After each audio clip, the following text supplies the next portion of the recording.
Hey everybody, Tim Kelly here, Master Photo Techniques, delving into a new topic. Not new in general, but new for us on the channel. This one is on white balance. Now you can search the web and you'll find 100, maybe more, videos on white balance. And many of them are very good, fairly comprehensive. But what I find is that there are some ingredients missing from these lessons. Not that we can do them all here today, but I want to point out to you some of the quick fixes that you can employ, whether you're brand new or a seasoned pro. White balancing your images under mixed lighting conditions is always problematic. In the studio, it's a lot easier, and I'll certainly show you how we do that. But the topic is really wide. But we're going to jump in here today, telling you first that there's always been a need to balance your images, whether digital or film. In pretty much all my career, I've used a color checker, even when other photographers have not.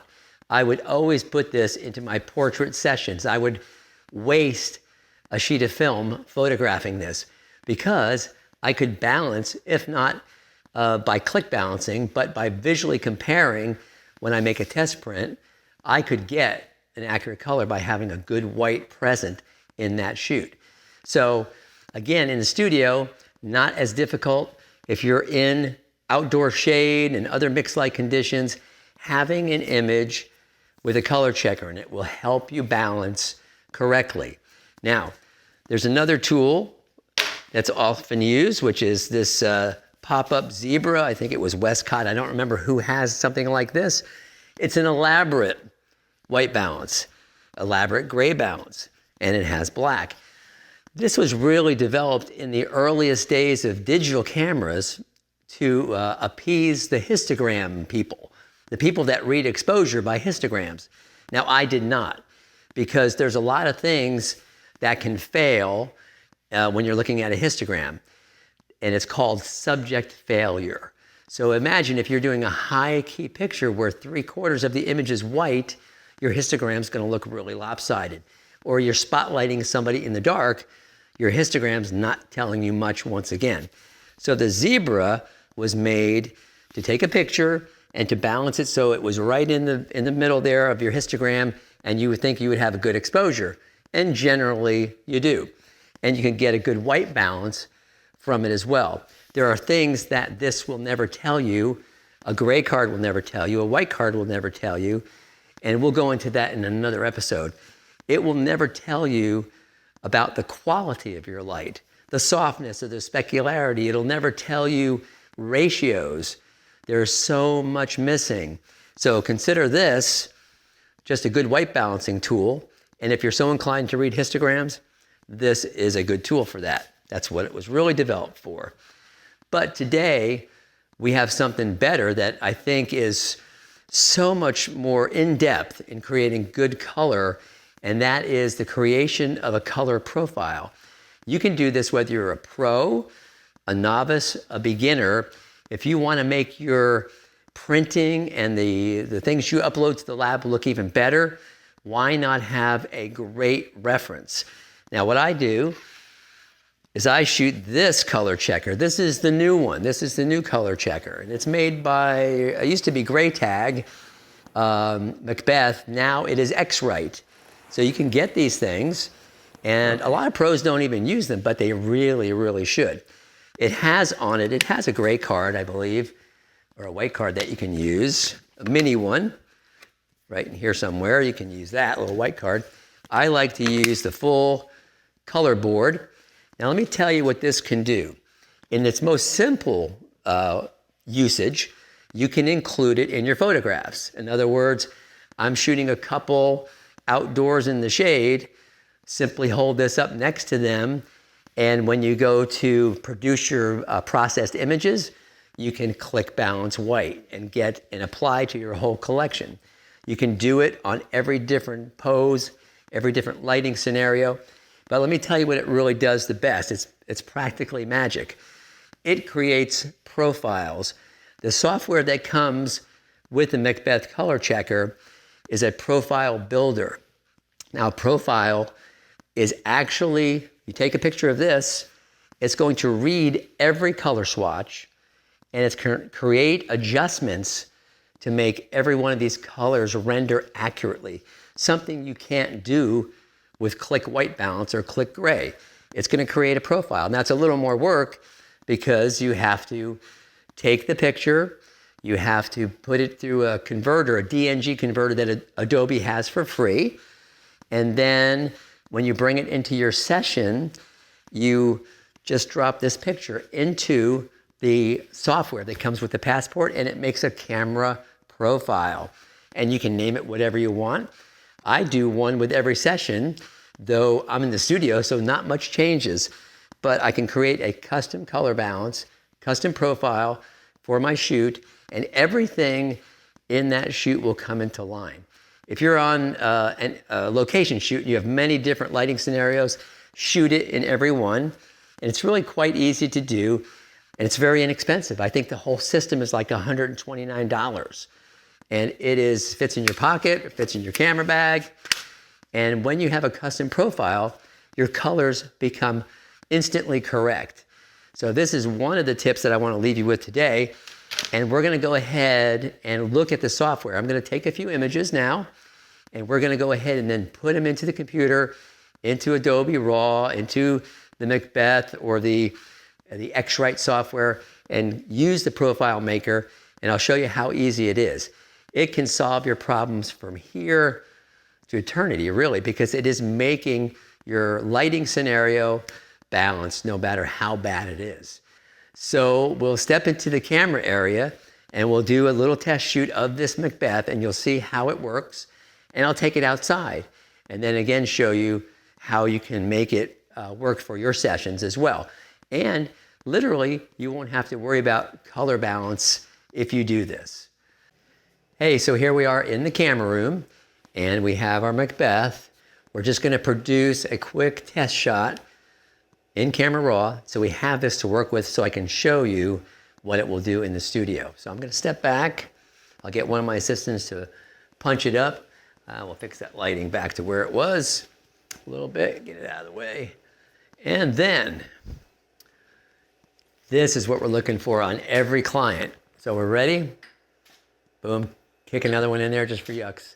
Okay, we're going to take this image from the RAW to the computer, create a DNG file, and everything we shoot in the session will look good.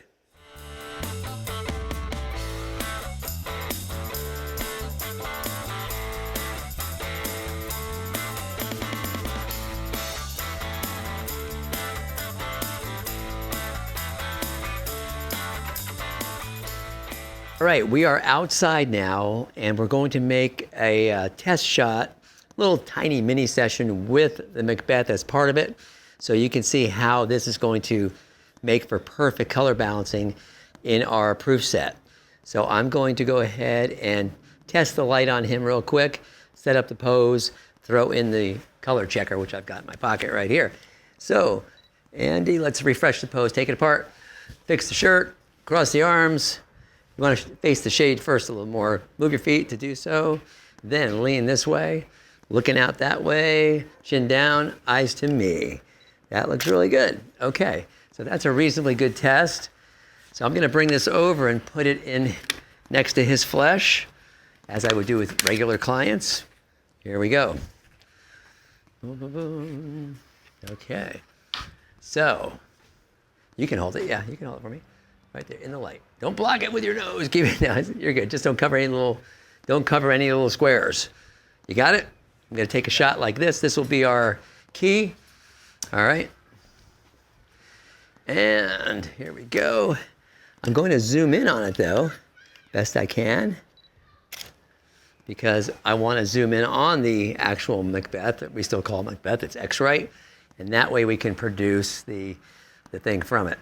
And I think I'm zoomed in all the way, so we've got a good shot. Here we go. Let me get that from you, and we'll make a couple of poses just to have something to work with. All right, look at, take it apart again. Why don't you lean back on the table, something a little different. Good. And elbows out a little further. Manly man, punch it up. Good, looking over here. Tip the head the tiniest bit. Eyes to my camera. We'll make a couple of shots just to have, so Our friends that are viewing know what we're talking about. I'm going to go a little taller so I'm not looking up your nose. Very nice. That's good. All right. Good. 2, 3. Beautiful. And cross your arms, Andy. Beautiful. Nice. All right. Looking way out. Good. And even more so. Keep turning. Keep turning. Look at a lower spot. Lower spot. Lower spot. Beautiful. Cut your eyes to me. Beautiful. More. Come back. Come back. Chin down. Come on. Come on. Come on. Beautiful. All right. We got the portrait made. So we're going to go ahead and try to balance it all out with the software. Let's do it. Got it. All right. That was fun. The next step is to bring the raw images into the computer, which I've done. And we're going to go ahead and take a look at the ones that we've got out of the card, the camera card here. And we have the 2 shots here that have a color checker and some other just silly poses just to show how the application of the profile will work. Then we have other images done with my assistant Andy, and we're going to make a separate profile for that. So let's do it this way. So now we're just in a viewing window where I can easily spot the images that were made with the color checker. I'm going to drag them onto DNG Converter, which is a free Adobe software. It happens very quickly. That's Adobe Digital Negative Converter, DNG. We're going to convert those. Processed. They're already done. DNG right next to the original. In this case, they popped up right next to it. So those are done. And I'm going to go ahead now and put those, as I said, individually into the profile maker. Okay, so what we can do actually is go ahead and open the profile maker software. It always asks us to make sure that we have calibrated the monitor. That's extremely important. We've just by default said yes. And now we'll throw the DNG image into the first one, into this one. Watch what it does. It's going to automatically select all the colors. Boom. You see that? Isn't that great? It's selecting all the colors in that file. And we are going to, as it says, create a profile. And now we get to name it, and it's going into my camera profiles. I like to just call it the 5D Mark IV, and I'll put today's date. So this is 042, I think, 0403, and 19, and it's the first one of the day, -1. So I've got that one ready, and then I'm going to make the other one. Successfully made. Great. Now we're going to go and get the other one, which is right here. Let's get that profile maker up to the front again. And this one's going to go in. We're going to make a profile for the second one, which was outdoors. The first one, of course, was in the studio. This one's outdoors. There we go. It has selectively or successfully selected all the colors. And we're going to create the profile there. And this one, we'll put today's date on it again. And it is 0403 19-2. So we know what we've got. It's going to save it into camera profiles. And that's done. So we can now quit the color checker passport.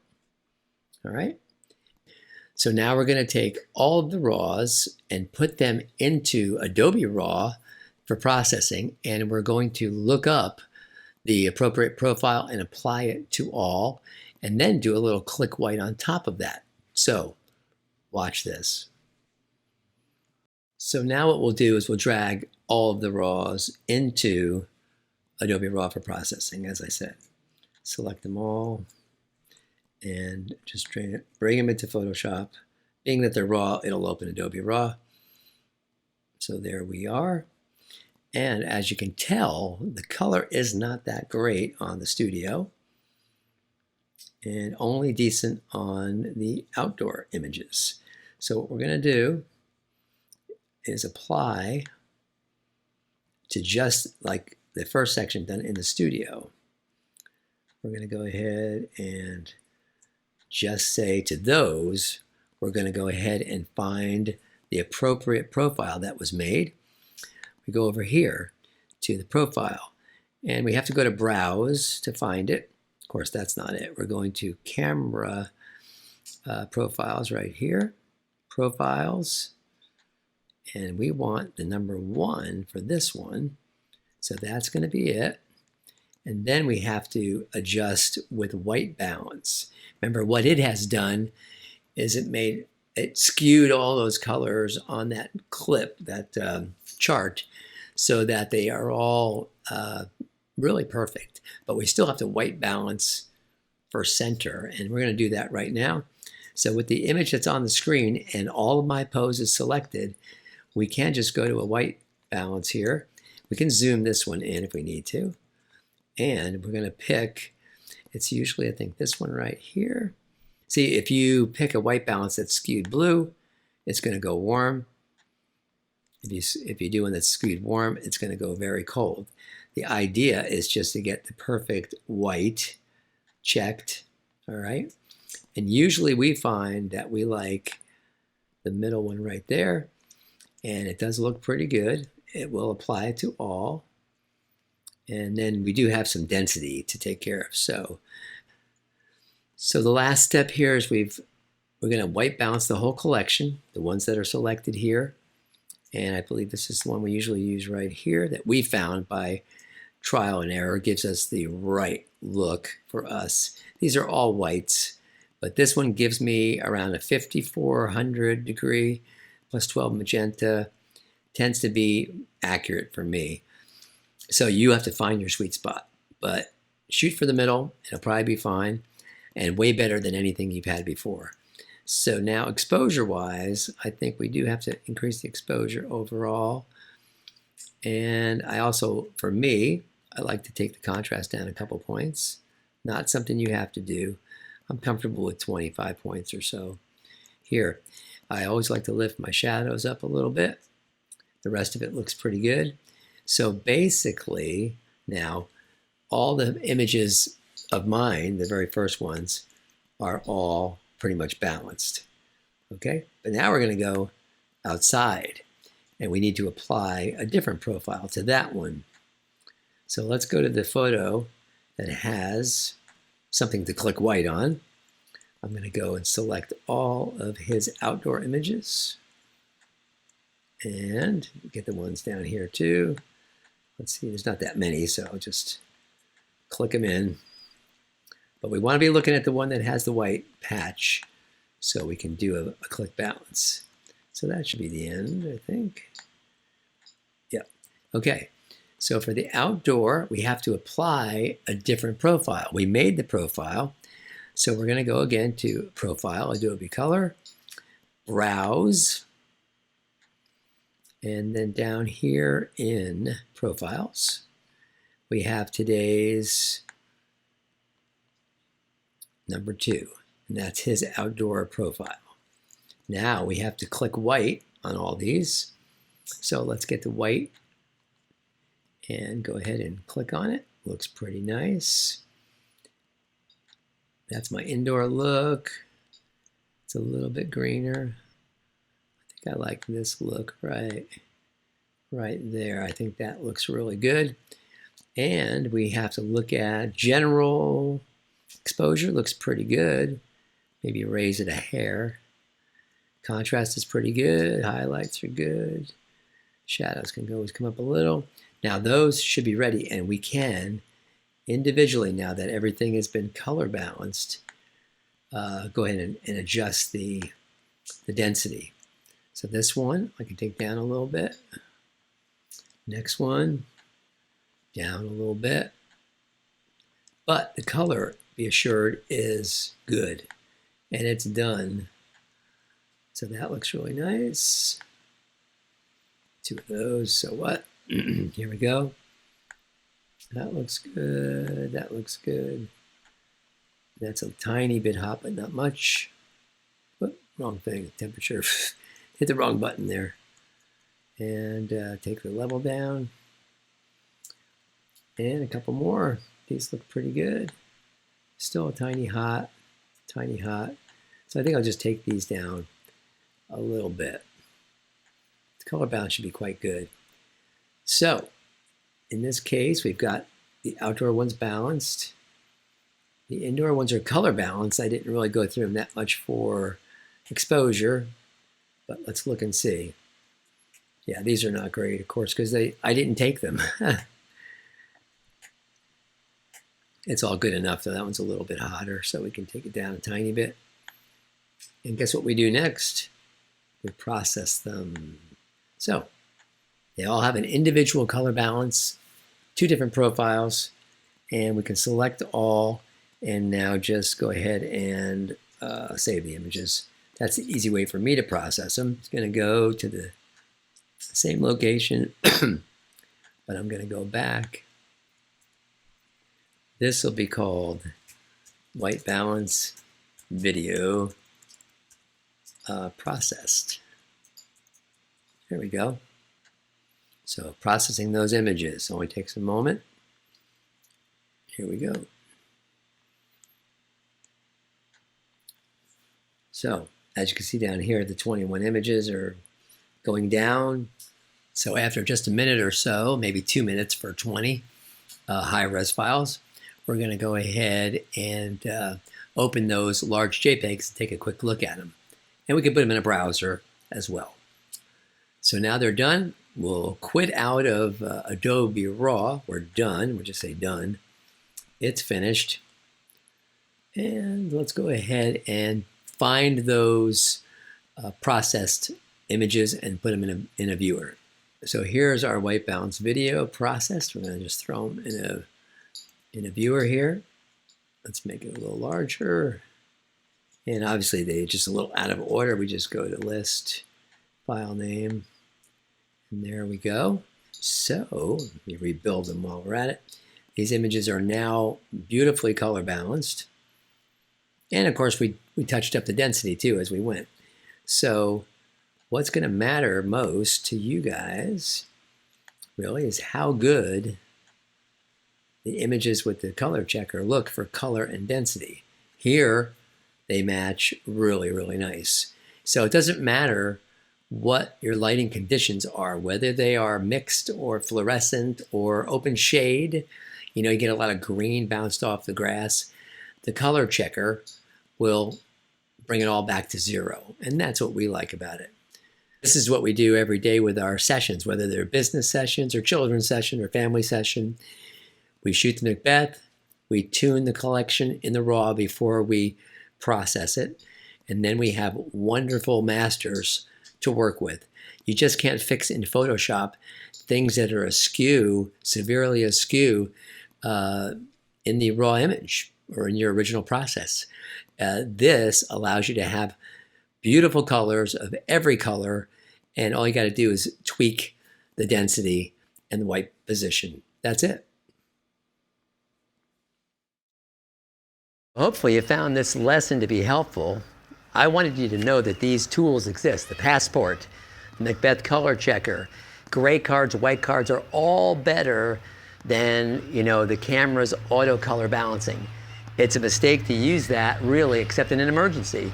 You're way better off using manual color balancing, meaning choose daylight, cloudy day, tungsten, fluorescent, or the Kelvin temperature that suits the situation. So I would highly recommend that this be your answer. So if you've enjoyed this video, the lesson that we just covered today on white balance, and you want to see more just like it, please subscribe to our channel, Tim Kelly's Master Photo Techniques. Subscribe today. The links for these products you'll find below, and I hope you give them a try because they could save you hours and hours and hours. So stay with us, and we look forward to seeing you again. Bye now.